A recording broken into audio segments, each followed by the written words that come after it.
ქართული ოცნების რეჟიმმა დააპატიმრა კოალიციას ცვლილებისთვის ერთ-ერთი ლიდერი ელენე ხოშტარია, ჩვენ ამ კოალიციის ერთ-ერთი წარმომადგენელი, ასევე ლიდერი გიორგი კირთაძე შემოგვიერთდება ბათუმიდან. პირდაპირ ეთერში გიორგი, მადლობა რომ გვერთვებით ბათუმიდან. თქვენი აზრით, რატომ აწყობს ივანიშვილის რეჟიმს ელენე ხოშტარიას დატყვევება საპატიმროში, რატომ მიიღეს ეს გადაწყვეტილება? ვიცით რომ თავის მხრივ ხოშტარია არაპირებს ამ საპატიმრო გირაოს გადახდას, ის უარს აცხადებს ნებისმიერ თანამშრომლობაზე რეჟიმთან. მოგესალმებით, მადლობა შესაძლებლობისთვის. რატო აკეთებს ამას ივანიშვილი და რატო აკეთებს ამას რეჟიმი, ალბათ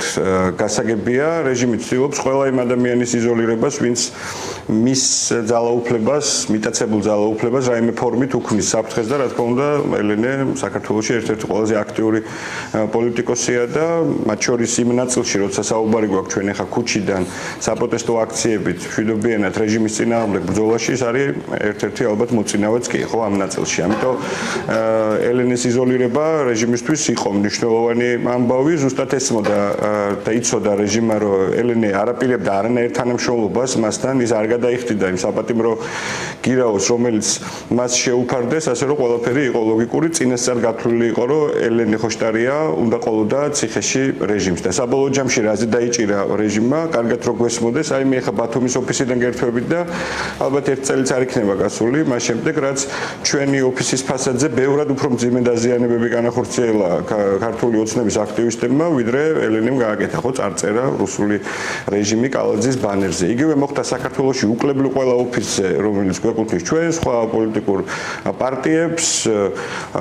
ხდებოდა ოფისების დარბევა და მე ყველაზე მნიშვნელოვანი რაც არის, ამაზე ღიად პასუხისმგებლობას იღებდა სამხარაძე, დიმიტრი სამხარაძე და ამბობდა, რომ კი ამ ყველაფერს ჩვენ ვაკეთებთ. და ეს ძალიან კარგად ჩანდა ხო კადრები ამისი უამრავჯერ გამოქვეყნდა სახელებით გვარებით ვინ აკეთებდა ამ ყველაფერს. რა მოხდა საბოლოო ჯამში ამ ადამიანებს ვის წინააღმდეგ ადმინისტრაციულითაც კი არ აღძრეს, რაღაც არ დაიწყეს წარმოება, მაშინ როცა ელენე ხოშტარიას და ასევე მეგის, რომელიც ბათუმელი ძალიან კარგი გოგოა, სისხლის სამართლებრივი პასუხისმგებლობა დააკისრეს. აქაც ძალიან კარგად ჩანს რეჟიმის ბუნება და ის, რომ კანონმდებლობა იქნება ეს თუ ნებისმიერი ინსტიტუცია, რომელიც ეხა რეჟიმს ყავს დაქვემდებარებული, მაქსიმალურად იქნეს გამოყენებული რეპრესიებისთვის. და საერთოდ რაზე ვლაპარაკობთ რა კანონმდებლობაზე და რა ინსტიტუციაზე, მაშინ როცა უკვე მეოთხე თვე გადის ლამის, რაც ნიკამელიას დაკავების შემთხვევაში ფორმალურადაც კი არანაირი საფუძველი არ წარმოუდგენია რეჟიმს. მანქანები დაუმტვრიეს, თითო გაიტაცეს და ამ დრომდე ფორმალურადაც კი მის ადვოკატებს არაფერი აქვს ჩაბარებული და რამდენი ფაქტი არის. ხო ესეთი ახლა ნიკას შემთხვევა ყველაზე ესეთია, ხო აი ფორმალურად საბუთიც კი არ ჩააბარეს. ამიტომ ჩვენ უნდა გვესმოდეს, რომ ჩვენ საქმე გვაქვს კლასიკური გაგებით რუსულ რეჟიმთან, რომელიც მის ხელთ არსებულ ყველა შესაძლებლობას, ეს იქნება რა ვიცი, ინსტიტუციების გამოყენების თუ ამის გარეშეც იყენებს ძალაუფლების შენარჩუნებისთვის და ამ შემთხვევაში მას მიაჩნია, რომ ძალაუფლების შენარჩუნება ეხა რეპრესიებზე გასაგებია. ბატონ გიორგი, ასევე გამოვეხმაუროთ არაერთგვაროვან პოზიციას ელენე ხოშტარიას დაპატიმრებასთან დაკავშირებით. ჩვენ მოვისმინეთ არაერთი პოლიტიკოსის განცხადება, მათ შორის გიორგი გახარიასი, რომელმაც თქვა, რომ აი ეს იყო ფაქტობრივად ჩაბარება ივანიშვილისთვის, რომ ის დაეჭირათ და ის მოკლედ არ ეთანხმება ხოშტარიას გადაწყვეტილებას გირაოს არ გადახდასთან დაკავშირებით. აი ამ მიმართულებით გაჟღერებულ სკეპტიკურ განწყობებს როგორ გამოეხმაურებოდით?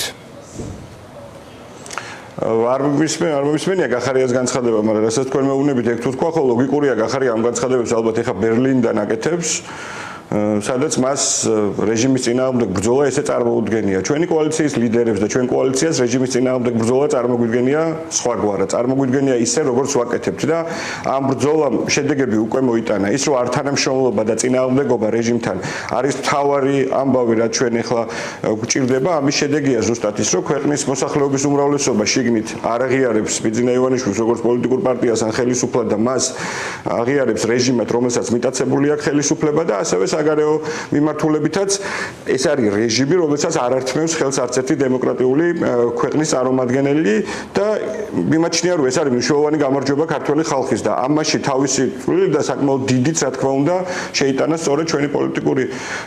პარტიების თუ კოალიციების ლიდერების ქმედებებმა და ზოგადად კოალიციის მოქმედებამ. ხო იქ არ შესულა დაფინანსების არ მიღება, არ თანამშრომლობა ყველა ეტაპზე, ამ ეგრეთ წოდებული არჩევნებისთვის მართლა მისი რეალური სახელის რუსული სპეცოპერაციის დარქმევა და მათ შორის ამ ნაწილშიც არანაირი თანამშრომლობა ქონდა და გაგრძელებული იმითი რაც არის. ეხლა გახარიას გადასახედიდან ალბათ წულუკიანის კომისიაზე მისვლა სწორია, ხო ესეც მოიქცა. მივიდა ამ კომისიაზე, მაგრამ როგორ შეიძლება იმ კომისიას მიანიჭო რაიმე ფორმით მაინც ლეგიტიმაცია, რომელიც გამოვიდა და საქართველოს ეროვნული ინტერესების საწინააღმდეგო რაღაცა დასკვნა წარმოგვიდგინა. თუ ეს ლეგიტიმურია, მაშინ ხო მართლა დაღუპულები ვართ ყველა. ამიტომ იყო სწორი საქციელი, სადაც გააკეთა ზურა ჯაფარიძემ, ნიკა გვარაბიამ, ნიკა მელიამ და რა თქმა უნდა ძალიან სწორია და ამ ხარში თავიდაბოლოდება ელენე ხოშტარიას საქციელიც, რომელიც კიდევ ერთხელ აჩვენებს ყველას, რომ არ თანამშრომლობით, არ გარიგებით და მუდმივი წინააღმდეგობით არის მხოლოდ შესაძლებელი რეჟიმის ჩამოშლა. და ამ ჩამოშლის ძალიან ბევრი მაგალითი ჩვენ ძალიან კარგად ვხედავთ და ხელშესახებია უკვე ეს, ხო? შიდა დაპირისპირებები იქნება ეს თუ სხვა ნებისმიერი ამბავი, მათ შორის აი ახლა აჭარიდან გერთვები და თორნიკე რიჟვაძის საკითხი და ასე შემდეგ, ნათლად აჩვენებს, რომ რეჟიმი არათუ კომფორტულ გარემოშია, არამედ მას ძალიან უჭირს. ძალიან უჭირს, თუმცა არის თუ არა ახლა რეჟიმი იმ მდგომარეობაში, როგორც რუსთაველის გამზერი და ნაციონალური მოძრაობა ამტკიცებენ, რომ აი შეიძლება თავისუფლად მშვიდობიანი რევოლუციით გაუშვან აი მმართველობიდან ივანიშვილის რეჟიმი, რომ 4-ში უნდა მოხდეს ქართული ოცნების დამხობა. თქვენ როგორ უყურებთ ამ საკითხს? არის თუ არა რეჟიმი იმ ეტაპზე, როცა მისი ჩამოშლა არის ახლოს? კი, ჩემი აზრით არის. ძალიან კარგად გავს ეს სიტუაცია ალბათ 21 წლის წინანდელ გაზაფხულ საჭარაში და 2004 წლის 6 მაისს ყველას კარგად გვახსოვს, ხო, ასლან ბეშტის რეჟიმი როგორ ჩამოიშალა და როგორ მოუწია ასლანს გაქცევა ბათუმიდან რუსეთში. მართლა იგივე მდგომარეობაა, სადაც არ უნდა მოხვდეთ ბათუმში იგრძნობა, ბათუმში, თბილისში, საქართველოს სხვა ქალაქებსა თუ რაიონებში იგრძნობა ძალიან დიდი მოლოდინი იმისა, რომ ცვლილებები იქნება მალე. და ეს არა მხოლოდ მოლოდინია, არამედ კარგად ჩანს, რომ ჩვენი საზოგადოება მზად არის ამისთვის, მზად არის ბრძოლისთვის, რათა მოიტანოს ამ ქვეყანაში ცვლილებები. და მე მგონია, რომ ეს ჯერ ერთი გარდაუვალი პროცესია და მეორე ამას არ დაჭირდება ძალიან დიდი ხანი. ახლა დღეებზე მეორე ვილაპარაკებ, ეგ როდის მოხდება, არც აჭარის რევოლუცია იცოდა ალბათ წინასწარ არავინ, 4-ში რო ასლანს ხიდები არ ეფეთქებინა, 6-ში შესაძლოა ის რევოლუცია არ მოხდარიყო, მაგრამ მოხდებოდა 7-ში ან 9-ში, ხო, რა მნიშვნელობა აქვს. მომწიფებული იყო სიტუაცია იმისთვის, რომ ავტორიტარული რეჟიმი უნდა ჩამოშლიყო. კი, მეც გონია, რომ ჩვენ ძალიან ახლოს ვართ ეხლა ამასთან და ის ამბები, რაც ცოტა ხნის წინ გითხარი და სხვა ბევრი ფაქტორი, რაც ეხლა ბიძინა ივანიშვილისა და რეჟიმის თავს ხდება, ჩემი აზრით ამას ცხადყოფს. ცვლილებები ამ ქვეყანაში არის გარდაუვალი. თუმცა აი ამ პროცესში ხომ არ ფიქრობთ, რომ ბიძინა ივანიშვილმა გარკვეულ ტაქტიკურ სულებს მიმართოს, იგივე მაგალითად ხშირად გვისაუბრია იმის შესახებ, რომ აი ხომ არ დანიშნავს ივანიშვილი რიგარიშე საპარლამენტო არჩევნებს, ნაწილი ფიქრობს, რომ ეს გარდაუვალია, თუმცა შესაძლოა ეს ყველაფერი მოხდეს ივანიშვილის თამაშის წესებით, რომ აი მაგალითად ძალოვანი უწყების ხელმძღვანელები არ გაუშვას თანამდებობიდან, მაგალითად გიორგი კალანდარიშვილმა ჩაატაროს ეს არჩევნები, უშემ თუ არა ამ პროცესში რაღაც ტიპის გადაწყვეტილებებს ივანიშვილის მხრიდან. კი, შესაძლოა ეს ესე მოხდეს, ამიტომაც ძალიან დიდი მნიშვნელობა აქვს პროდასალური პოლიტიკური პარტიების მჭიდრო თანამშრომლობასა და კოორდინაციას განსაკუთრებით ასეთ საკითხებზე და იგივე არ უნდა დაგვემართოს რაც ამ ეგრეთ წოდებულ არჩევნებზე დაგვემართა, ხო? რეჟიმის საქმე ბევრად უფრო რთულად იქნებოდა ლელორო არჩევნებზე, ამ ეგრეთ წოდებულ არჩევნებზე არ შესულიყო. ეხლა ერთი წამით წარმოვიდგინოთ, რომ სხვა შორის ჯერ კიდე აქვს დრო ხვალინდელ დღემდე, როგორც მახსოვს, ლელო შეუძლია უარი თქვას არჩევნებში, ამ ეგრეთ წოდებულ არჩევნებში მონაწილეობაზე და მათი პარტიული ნომერიც და შესაბამისად სახელიც არ იქნება ბიულეტენში შეტანილი. წარმოვიდგინოთ, რომ ლელო ახლა არჩევნებში კი არ მონაწილეობს, მართლა წინააღმდეგობის შტაბებია გახსნილი საქართველოს სხვადასხვა ქალაქში და ერთად ვიბრძვით ჩვენ რეჟიმის წინააღმდეგ. ამ დროს ხო ბევრად უფრო ხელშესახები იქნებოდა ის ცვლილებები და ბევრად უფრო წინ იქნებოდა პროცესი წასული, რაზეც ახლა ჩვენ ცოტა ხნის წინ საუბრობდით. ხო, ამის ნაცვლად რაღაცა ერთგვარი მაშველი რგოლი გადაუგდო ლელომ და გახარიას აი რა ნაწილში დაგხიათ თქვენ უკან ლელოს და გახარიას გადაწყვეტილებამ ბატონ გიორგი, აი რა ნაწილში იგრძენით საზოგადოებას უფრო მეტი რომ უთხრათ, სად იყო წინაღობა, დისკომფორტი თქვენთვის საზოგადოებისთვის მათი ეს გადაწყვეტილება, სად გამოჩნდა ეს? ის როცა სოლიდური პროტესტალური პოლიტიკური პარტიები ამბობენ რომ პროცესს აქ საპროტესტო მოძრაობას აქ პრობლემები და ეხა რაღაც თითქოს ამ ტყუილში ფარსში რეალურად კი მათი გადასახედიდან ეგრე ყოველთვის თვითონ ალბათ ეგრე უყურებენ არჩევნებში მონაწილეობას აზრი აქვს ეს რა თქმა უნდა საპროტესტო მოძრაობას ქვეყანაში ასუსტებს და რომ არა მათ შორის იმ 8 პოლიტიკური პარტიის განსაკუთრებით საზოგადოების ძალიან მაღალი აქტიურობა მთელი ზაფხულის განმავლობაში ხო თქვენ გახსოვთ გაუსაზლის სიცხეებში თბილისსა და ბათუმში საქართველოს სხვა ქალაქებში ჩატარებული მრავალათასიანი საპროტესტო აქციები ხო მართლა იყო შანსი რომ ბიძინა ივანიშვილს ამ სიტუაციისთვის რაღაცა ნორმალური ამბავი დაერქვია და ის რაზეც იყო საუბარი რაღაცა ნორმალიზაცია თითქოს ამ ქვეყანაში ამ პროცესების მოეხდინა და კიდევ ერთხელ ვიმეორებ არ გამოვიდა ეს არც ლელო გახარიას და ბიძინა ივანიშვილს რა თქმა უნდა და ქვეყანაში საპროტესტო მოძრაობა არათუ გაგრძელდა არამედ კიდევ უფრო ახალ სიმაღლეზე არის ასული და ჩვენ ეს ვნახეთ მათ შორის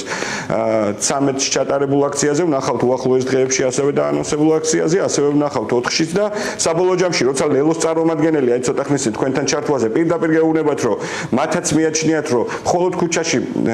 მრავალათასიანი ორგანიზებული საპროტესტო აქციებით არის შესაძლებელი მიტაცებული ხელისუფლების გამორთმევა ბიძინა ივანიშვილისთვის და ამ დროს მეორე ხელით მაშინალურ რგოლს უგდებენ მე არ ვიცი ეგ რა ლოგიკაში ჯდება საერთოდ და კიდევ ერთხელ ვიყენებ მოკლედ თქვენს ეთერს და რავი მოუწოდებ რომ მართლა კარგად დაფიქრდნენ ესე მართლა არ შეიძლება იმიტომ რომ სამომავლოდ რაღაცები გართულდება მე ბუნებრივია თანამშრომლობის ნაწილსაც გულისხმობ ეხა როცა მართლა გარდაუვალია ცვლილებები მართლა როცა ძალიან უჭირს რეჟიმს და მართლა როცა ძალიან ახლოს ვართ იმ ისტორიულ გამარჯვებასთან რომელიც საბოლოოდ ამოგვიყვანს რუსული ჭაობიდან და დავდგებით სწორ რელსებზე რაიმე ფორმით თანამშრომლობა ივანიშვილის რეჟიმთან არის მართლა იმ პროცესის ღალატი იმ ბრძოლის ღალატი რომელშიც ყველანი ერთად შევედით ჩვენ ამის უკვე აგერ 1 წელია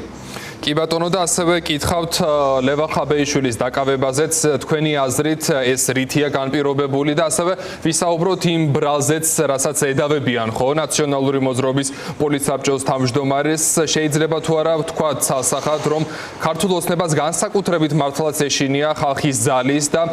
ივანიშვილი უყურებს იმას თუ რა რაოდენობის ადამიანი დგას ქუჩაში პრინციპში ეს კარგად გამოჩნდა როდესაც მათ დაიწყეს თავების სვლა თუ არ ვწდები ბოლოს ირაკლი კობახიძემ 20 ადამიანი დაითვალა რუსთაველის გამზირზე ამის მერე ვნახეთ რამდენი ადამიანი მოქალაქე გამოვიდა ქუჩაში თქვენს მიერ დაანონსებულ აქციაზე 13 სექტემბერს ლევანი ცალსახად არის პოლიტიკური პატიმარი ის წარდგენილი ბრალი ეგეც ალბათ ეგრეთ წოდებული რაც მის მიმართ იქნა გამოყენებული რეჟიმის მხრიდან ცალსახად ხაზს უსვამს იმას რომ ეს არის რაღაცა პოლიტიკური პატიმრობა ხო არ შეიძლება რაღაც დაპირების გამო პოლიტიკოსი ყავდეს ციხეში რა ვიცი იგივე წარმატებით ნებისმიერ ჩვენთაგანის დაჭერა შეიძლება და ალბათ განსაკუთრებით სამუდამო პატიმრობა ბიძინა ივანიშვილს უნდა მიუსაჯონ იმ დაპირებების და განსაკუთრებით არ შესრულებული დაპირებების გამო რასაც ის წლების განმავლობაში აფრქვევდა ხო იმაში რა ქვია ჩვენს ქვეყანაში ამიტომ ლევანის იზოლირებაც იყო რეჟიმისთვის მნიშვნელოვანი იყო იმიტომ რომ ლევანიც იბრძოდა ქუჩიდან ის იყო ძალიან ეფექტური ბოლო პერიოდის განმავლობაში განსაკუთრებით და ხო რეჟიმა გადაწყვიტა მისი გამოკეთვაც და ეგ არ არის ახალი ხო რაღაც თითქოს სახელმწიფო გადატრიალებები და 1000 უბედურებას ვფიქრობენ თან და რა ვიცი სოციალურ ქსელებითა თუ სხვადასხვა პროპაგანდისტული არხებით ისინი ამის გავრცელებას ცდილობენ მე რაც მახსოვს თუ არ ვწდები 7 თუ 8 რევოლუციაზე და სახელმწიფო გადატრიალებაზე აქვს საქმე აღძრული ივანიშვილის რეჟიმს თელი წინა წლების განმავლობაში ხო ხან საბურავებს გვაბრალებდნენ ხან რა ვიცი 1000 უბედურებას და რომელი ერთი მივიდა მათგანი ბოლომდე არც ერთი ხო ბუნებრივია ეს იყო ყველაფერი ივანიშვილის ფანტაზიის ნაყოფი და ეს იყო ამბავი რომელსაც ის იყენებდა ასევე რეპრესიებისთვის ან ვიღაცების დასაშინებლად ან ვიღაცების დასაკავებლად ეხლა მგონია რომ ივანიშვილი წინა წლებთან შედარებით კიდევ უფრო შორს მიდის ის ჩამოყალიბდა საბოლოოდ რომ მაქსიმალური რეპრესიებით არის მხოლოდ შესაძლებელი იმ სტატუს-კვო შენარჩუნება რომელიც ეხლა მას აქვს ანუ მიტაცებული ძალაუფლების შენარჩუნება და მაქსიმალური რეპრესიების პირობებში პრაქტიკულად აღარ დატოვა არც ერთი პარტიის თავმჯდომარე თუ რა ვიცი პოლიტიკური ლიდერი რომელიც არის ხო იმას რა ქვია თავისუფლებაზე ყველა პოლიტიკურ პარტიის წარმომადგენელი ან დაჭერილი ყავს ლიდერი ან დაჭერილი ყავს ან რა ვიცი საქმე ქონდა აღძრული მასზე და ასე შემდეგ ან ქვეყანაში არ უშვებს როგორც მაგალითად გახარიას შემთხვევაში არის ეს არის ის რასაც იყენებს ივანიშვილი თუმცა მეორე მხრივ საზოგადოება ძალიან კარგად ხედავს, რომ ეს არ მუშაობს. პირველ რიგში ამას ჩვენ ხედავ და ალბათ დაინახავს ბოლოს ივანიშვილიც, იმიტომ რომ ამ რეპრესიების, დაჭერების, ემატყეპების, 1000 უბედურების შედეგად ის კი არ ხდება, რომ საპროტესტო მოძრაობა ქვეყანაში ჩერდება, ან ვიღაცები სახლში შედიან და ამბობენ, რომ აღარ გამოვალ ქუჩაში, არ გავაპროტესტებ და აღარ ვიქნები წინააღმდეგი. პირიქით, იზრდება მუხტი, იზრდება იმ ხალხის რაოდენობაც, ვინც უფრო ღიად გამოხატავს პროტესტს და ამიტომაც მგონია მეისრულეები გარდაუვალი, რომელსაც ცოტა ხანში ყველანი ერთად ვიხილავთ. ბატონ გიორგი, მადლობა ჩართვისთვის. ბათუმიდან პირდაპირ ეთერში საუბრობდა გიორგი კირთაძე, კოალიცია ცვლილებისთვის ერთ-ერთი ლიდერი.